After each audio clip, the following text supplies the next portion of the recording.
Hola, ¿qué tal? Soy la doctora Jauregui Berry, soy neuróloga y hoy vamos a hablar de ataxias. Ataxia quiere decir sin orden, ¿sí? Y entonces, derivado de esto, la ataxia es un síndrome que se caracteriza por incoordinación motora, fundamentalmente, y en general está causada por disfunción del cerebelo o de las conexiones aferentes o eferentes. Entonces, el síndrome atáxico puede estar causado, ¿sí?, por disfunción en distintas regiones, y así tenemos distintos tipos de ataxia. Tenemos las ataxias de causa cerebelosa, que son las más comunes, las sensoriales, las secundarias al compromiso del lóbulo frontal y las secundarias a alteración del sistema vestibular. Esto retomando un poco el tema de la otra clase que habíamos visto, que era sobre vértigo. Repasemos un poco, ¿sí?, cómo está formado el cerebelo. El cerebelo tiene tres regiones mayores, ¿sí?, que son los dos hemisferios, que son las regiones laterales, y el vermis, que es la región central. Y anatómicamente se divide en tres lóbulos: el lóbulo anterior, el posterior y el flóculo nódulo. Entonces, de acuerdo a la región del cerebelo que se afecte, vamos a tener distintas formas de síndromes cerebelosos que van a incluir ataxia. Sí, cuando se comprometen las estructuras de la niña media, o sea, el vermis fundamentalmente, lo que va a aparecer va a ser predominantemente alteración en la generación de los movimientos oculares y alteraciones en la marcha y en la estabilidad postural. O sea, vamos a ver un compromiso más axial que apendicular. Cuando se comprometen los hemisferios, lo que vamos a ver son manifestaciones clínicas homolaterales al lado de la lesión, y vamos a ver sobre todo dismetría o ataxia apendicular, o sea, de miembro, de brazo o pierna, temblor y disartria. Y por último, si se afecta todo el cerebelo, o sea, la región central, el vermis y los hemisferios, vamos a tener una combinación de los síntomas anteriores, donde vamos a ver síntomas tanto apendiculares como síntomas axiales.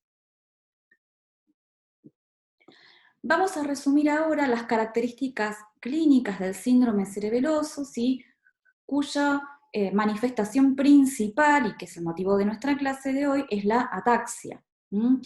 La ataxia puede ser axial o apendicular, y se puede manifestar, por ejemplo, por dismetría, ¿sí? Esto tiene que ver con incoordinación. Y lo puedo ver, por ejemplo, cuando yo quiero tomar un objeto, o cuando vemos que un paciente quiere tomar un objeto, y la sensación es que se pasa de largo o se queda corto en el cálculo para llegar a tomar ese objeto. También podemos ver disdiadococinesia, esto se ve en miembros, y es la dificultad para realizar movimientos alternantes. También podemos ver ataxia e inestabilidad postural de tronco. Por ejemplo, el paciente, si lo sentamos sin respaldo y sin apoyo en la espalda, vemos que el tronco se bambolea y que no logra tener una posición estable. Y también podemos ver trastornos de la marcha, ¿sí?, una marcha atáxica, inestable, parecida a la de un borracho.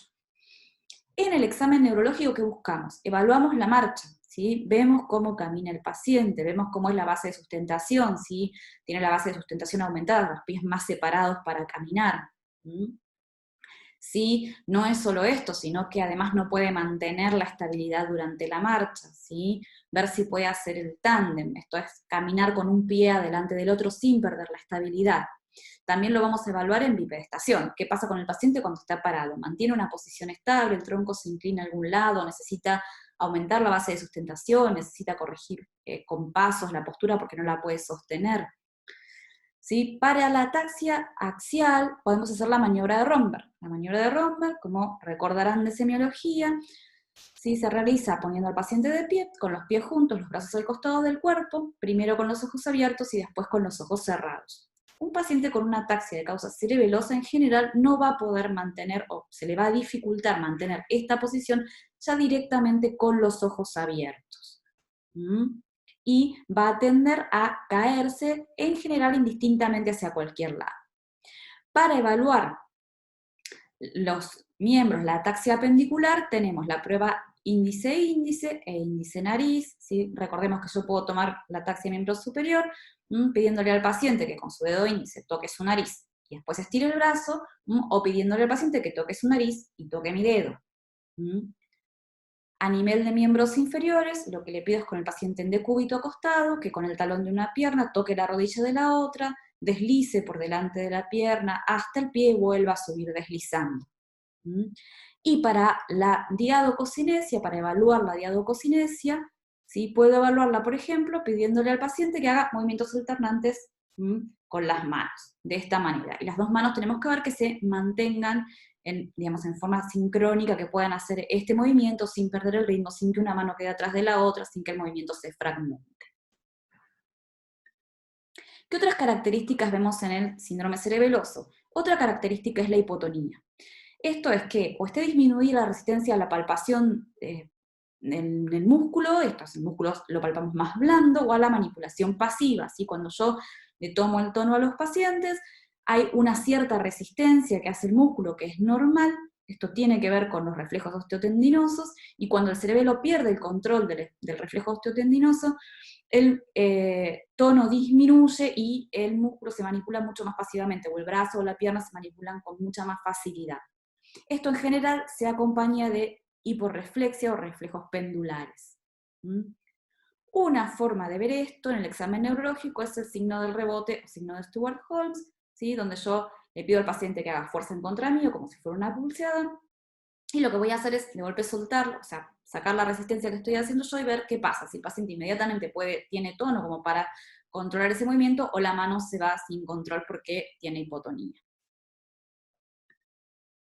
Otra de las cosas que vemos en el síndrome cerebeloso es el temblor. El temblor cerebeloso es un temblor cinético, de mediana frecuencia y de gran amplitud. Se va a manifestar cuando hagamos las maniobras de taxia, por ejemplo, ¿sí? Cuando el paciente hace índice-índice, además de ver esto, ¿sí? Que no logra coordinar el movimiento, también podemos ver que aparezca este temblor.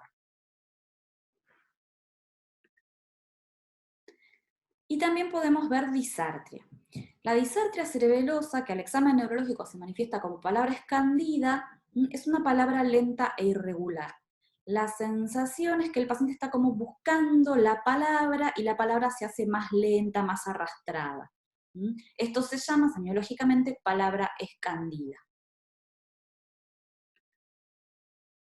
Y a nivel de movimientos oculares, ¿sí? Como el cerebelo se encarga de la coordinación de los movimientos oculares, podemos ver, por un lado, el nistagmus, que habíamos visto en la clase de vértigo, que había nistagmus periféricos y centrales. Acá vamos a ver nistagmus de características centrales. Podemos ver otro tipo de movimientos involuntarios, ¿sí? Que se llaman intrusiones sacádicas, como el opsoclonus o las ondas cuadradas, que son movimientos involuntarios bruscos de los ojos. Y también podemos ver alteraciones en el seguimiento de la mirada y en la generación de movimientos sacádicos, ¿sí? El paciente, cuando le pedimos que siga un objetivo, no lo puede hacer con los ojos, tiene que hacer sacádicos de corrección. Si le pedimos que rápidamente vaya de un objeto a otro, este movimiento se calcula mal, y entonces puede quedar corto o largo, pero tiene que hacer otro movimiento más para corregirlo. Y son todas manifestaciones en realidad de la incoordinación, ¿sí? La incoordinación para generar los movimientos oculares, la incoordinación para generar el habla. ¿Qué otras cosas tenemos que evaluar cuando estamos frente a un paciente con ataxia? Si bien vamos a hacer el examen neurológico completo y vamos a ir a buscar, ¿sí? Las manifestaciones de la ataxia, no tenemos que olvidarnos de evaluar otras cosas que nos pueden orientar ya hacia un diagnóstico etiológico. Por ejemplo, la presencia de signos compatibles con polineuropatía, con compromiso piramidal, trastornos cognitivos, compromiso extrapiramidal, el antecedente de epilepsia y otros trastornos sistémicos que pueden ir desde las alteraciones cardíacas, pérdida de peso, escoliosis y otros. Todo esto tiene que ver ya con pensar en los diagnósticos etiológicos que son causa de la ataxia. Entonces, ¿cómo evaluamos al paciente con ataxia? Ya repasamos más o menos cómo es la clínica y qué cosas vamos a buscar en el examen físico. Entonces, lo primero es hacer una muy buena historia clínica, como siempre. Primero, ¿cómo se instala y cómo progresa esa ataxia? ¿Es una ataxia de inicio agudo? Que me haría pensar más en algo vascular. ¿Es una ataxia de evolución subaguda o crónica, que me haría pensar más en algo degenerativo, por ejemplo, o en algo genético? La ataxia, desde que empezó hasta ahora, sí, está igual, ha empeorado, ha mejorado. ¿A qué edad inició? El paciente viene con esto desde la infancia, empezó en la adolescencia, empezó en la edad adulta. ¿Hay historia familiar? Este es un factor muy importante. Después en la segunda parte de la clase vamos a hablar de algunas ataxias de causa genética y vamos a ver que tener antecedentes familiares es importante, aunque siempre hay que recordar que la ausencia de una historia familiar del trastorno no descarta la causa genética. ¿Mm? Y también vamos a preguntar acerca de otras condiciones, otras cuestiones médicas generales, ¿sí? Que veníamos mencionando antes, si perdió peso, si el paciente es un paciente inmunocomprometido, si consume algún fármaco tóxico, si tiene antecedentes de traumatismo, etc. En el examen físico sabemos que es fundamental y que dentro de lo que va a ser el examen neurológico general, vamos a realizar algunas maniobras orientadas a evaluar la ataxia y los signos asociados que vimos anteriormente a la ataxia. Otra cosa importante ya tener en cuenta cuando pienso y cuando evalúo al paciente es, bueno, ¿cuáles son los diagnósticos probables? ¿En qué tengo que pensar? Por esto era importante también recabar los antecedentes. Entonces, básicamente, vamos a dividir las ataxias en las ataxias de causa no genética y en las de causa genética. ¿Sí? Dentro de las de causa no genética puedo hablar de adquiridas, inflamatorias, ¿sí? O inmunomediadas, por ejemplo, ¿sí? Secundarias a una lesión desmielinizante. ¿Sí? También puedo ver ataxias de causa infecciosa o parainfecciosa, por ejemplo, ¿sí? Un compromiso del cerebelo parainfeccioso post infección aguda por Epstein-Barr, por mononucleosis infecciosa, o asociada a varicela, o asociada a HIV, o a virus JC, hay un montón de causas infecciosas y parainfecciosas de ataxia, ataxias estructurales por una lesión ocupante espacio, por un traumatismo, tóxicas. No nos tenemos que olvidar nunca de las causas vasculares también de las ataxias. Dentro de las degenerativas, podemos pensar en una atrofia de múltiples sistemas. Esto es un cuadro que, si bien puede iniciar con un síndrome cerebeloso, en general va agregando otro tipo de síntomas, pero también es un diagnóstico diferencial. Y por último, las ataxias de causa genética, que es otro gran grupo inmenso, que ahora más adelante vamos a ver con un poquito más de detalle.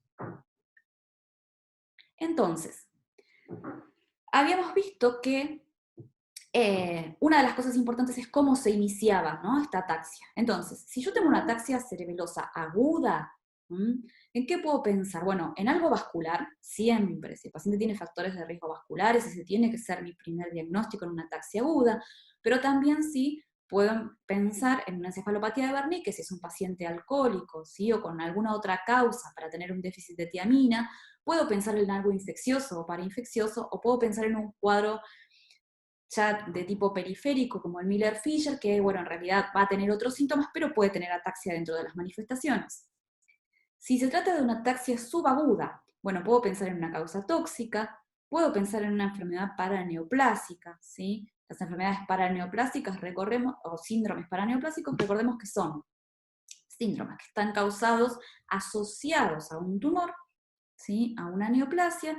Lo que en general sucede es que se generan anticuerpos contra algún antígeno de esa neoplasia que impactan en otra estructura, que está alejada de la neoplasia. Bueno, una de estas estructuras puede ser el cerebelo, entonces aparecen las ataxias en un paciente que tal vez tenga el antecedente de haber tenido cáncer o tiene actualmente la neoplasia activa. Incluso a veces puede aparecer antes el síndrome paraneoplásico que el tumor. ¿Sí? Las ataxias inmunomediadas también suelen ser subagudas, las ataxias infecciosas pueden ser subagudas, ¿sí? Por ejemplo, la relacionada a virus JC, y los déficits vitamínicos, por ejemplo, el déficit de vitamina B12 también se puede manifestar como una ataxia subaguda. Y en cuanto a las ataxias crónicas y progresivas, tenemos dos grandes causas. Las degenerativas, ¿sí? Como la atrofia de múltiples sistemas o la degeneración cerebelosa, y las genéticas, que podrán ser autosómicas dominantes, autosómicas recesivas, ligadas al X o de herencia mitocondrial. Entonces, yo ya con un buen interrogatorio, ¿sí? Con un buen examen físico y teniendo en cuenta si el paciente tiene otros signos clínicos asociados, puedo ya tener un fenotipo de esa ataxia, saber a qué me estoy orientando y de acuerdo a eso definir qué tipo de estudios complementarios tengo que hacer. ¿Sí? Y antes de pasar a la diapositiva, le tengo que agradecer esta diapositiva al doctor Sergio Rodríguez Quiroga, que es el que la confeccionó originalmente y a quien se la he tomado prestada. Muy bien, siempre en los pacientes con ataxia y con cuadros cerebelosos, ¿sí? Les vamos a realizar una resonancia de cerebro. ¿Para qué nos va a servir? Por un lado, para determinar si hay compromiso estructural en el cerebelo, como por ejemplo atrofia, hipoplasia, bueno, si hay una lesión ocupante de espacio, si hay alguna malformación, como por ejemplo la malformación de Chiari, donde hay un descenso de las amígdalas cerebelosas, y también para algunos hallazgos, ¿sí?, que sugieren causas específicas, por ejemplo el signo de la cruz en la atrofia multisistémica o el signo de Pulvinar en la enfermedad de Creutzfeldt-Jakob. Estos no son temas específicos de esta clase, sí, son cosas bastante detallistas, pero bueno, son otros datos que nos puede aportar la resonancia. Y después, de acuerdo a hacia qué nos estemos orientando, podemos pedir otros exámenes complementarios, ¿sí? No me voy a detener, obviamente, a leer toda esta lista, porque es extensa, pero sí es importante tener en cuenta que si el paciente tiene algún antecedente, para que yo piense en causas corregibles, solicite estos estudios. Porque, por ejemplo, ¿sí?, una ataxia secundaria a hipotiroidismo, una ataxia secundaria a déficit de vitamina B12 o a déficit de vitamina o a sífilis son fácilmente corregibles, ¿sí? Estamos hablando de patología que se puede corregir fácilmente y que es de fácil diagnóstico, además. Entonces, no pensemos solamente, ¿sí?, en las causas raras de ataxia o en las causas genéticas de ataxia, siempre tengamos en cuenta que esto puede existir y cuando sea necesario, descartémoslo. ¿Cuál es el tratamiento de la ataxia? Bueno, va a depender seguramente de la causa. Algunas ataxias secundarias pueden ser tratables. En este grupo también está la enfermedad celíaca, por ejemplo, las inmunomediadas. Entonces siempre es importante descartar las causas tratables. Las de causa genética, algunas podrán tener un tratamiento específico, si no son la mayoría, pero algunas sí lo tienen, pero en gran parte de los pacientes lo importante va a ser el manejo sintomático y la rehabilitación. ¿Sí? Es fundamental en este grupo de pacientes con ataxia tener un muy buen plan de rehabilitación y mantenimiento kinésico. Muy bien, el tema ataxias es muy amplio, entonces me pareció interesante, es muy difícil hablar de todas las ataxias genéticas, ¿sí? Pero me pareció muy interesante hablar de las ataxias cerebelosas autosómico dominantes. ¿Sí? No nos vamos a meter con cada una de ellas, pero sí, como la genética cobra cada vez más peso, ¿sí?, en el estudio de nuestros pacientes, bueno, vamos a tomar estas como un ejemplo, ¿sí?, de una enfermedad genética de relativa frecuencia que podemos ver. Así que en esta última parte de la clase vamos a comentar algunas cuestiones, ¿sí?, que tienen que ver con las ataxias cerebelosas autosómico dominantes, ¿sí?, conocidas también como ataxias espinocerebelosas o SCA, que viene del nombre en inglés. Estos son un grupo de trastornos neurodegenerativos de causa genética, ¿sí? Cursan con la disfunción cerebelosa, en general asociada a otras cosas, como trastornos de la motilidad ocular, y esto es muy frecuente, y un espectro muy amplio de síntomas extracerebelosos, ¿sí?, que pueden ser, acá hay algunos mencionados, atrofia óptica, neuropatía, síntomas extrapiramidales, compromiso cognitivo, y por eso es tan importante no quedarnos solo con los cerebelos en ataxia, sino ampliar la evaluación y ver qué otras cosas tiene el paciente. Tiene una prevalencia relativamente frecuente, de entre 1 a 5 en 100.000, y son muchas. Hay más de 40 descritas, pero sí hay algunas que son las más frecuentes y son las que en general vamos a buscar. Y estas son la SCA3, esta es la más frecuentemente descrita en el mundo, seguida de la 1, la 2, la 6 y la 7. En conjunto, todas estas abarcan más o menos el 50% de los casos. Pero es importante saber también que va a haber pacientes con ataxias cerebelosas autosómicas dominantes que nos van a quedar sin un diagnóstico etiológico específico, y este grupo es aproximadamente un 40% de los casos. Entonces, ¿qué queremos decir con esto? Cuando son las más frecuentes, en general las vamos a diagnosticar, y cuando escapen a este grupo nos va a costar un poquito más hacer el diagnóstico. Hay distintos mecanismos genéticos que causan este tipo de ataxias autosómicas dominantes, ¿sí? Algunos son la expansión anormal de tripletes CAG, ¿sí? Esto se puede ver en varias de ellas. Esto hace que, bueno, se codifiquen cadenas anormalmente largas de poliglutamina. También puede haber expansión de repeticiones no codificantes en otro grupo de ataxias, mutaciones puntuales y duplicaciones o de lesiones grandes. Cada ataxia en general va a tener su mecanismo específico asociado. ¿Cuál es la clínica? Bueno, voy a ver la ataxia axial o apendicular. Es muy frecuente la presencia de trastornos de los movimientos oculares y de otros síntomas extracerebelosos. Y entonces, estos síntomas extracerebelosos muchas veces nos van a orientar al diagnóstico, ¿sí? Y sabemos, por ejemplo, que cuando yo veo un paciente que aparte de la ataxia tiene una retinopatía pigmentaria, es muy probable que eso sea una SCA7. Si es puro, puede ser una SCA6. ¿Sí? Con sacádicos lentos, bueno, eso puede ser la 2, y eso es muy sugestivo, pero también pueden ser la 1, la 3 y la 7. Con Down Nystagmus la 6. Con oftalmoplejía la 1, la 2, la 3 y la 6. Si así vemos que con distintos síntomas o signos extracerebelosos asociados nos van a orientar más a una o a otra. Y esto nos va a servir porque cuando evaluamos a un paciente no vamos a poder pedirle todo el panel de ataxias, no podemos pedirlas todas, son más de 40. Entonces, de acuerdo al fenotipo que tenga ese paciente, o sea, la ataxia más que otra cosa tenga, yo voy a elegir a qué orientarme a la hora de pedir un test molecular. ¿Cómo es la evaluación diagnóstica de estos pacientes? Resumiendo, entonces, la historia clínica, fundamental, y la historia clínica familiar, recordando siempre que la ausencia, del antecedente familiar no descarta 100% la causa genética. ¿Qué otra cosa? El examen neurológico detallado, siempre en un paciente con ataxia cerebelosa, la resonancia del cerebro, y la realización de estudios moleculares. ¿Sí? Y esto es importante, que los estudios moleculares, como les decía antes, sean individualizados, ¿sí?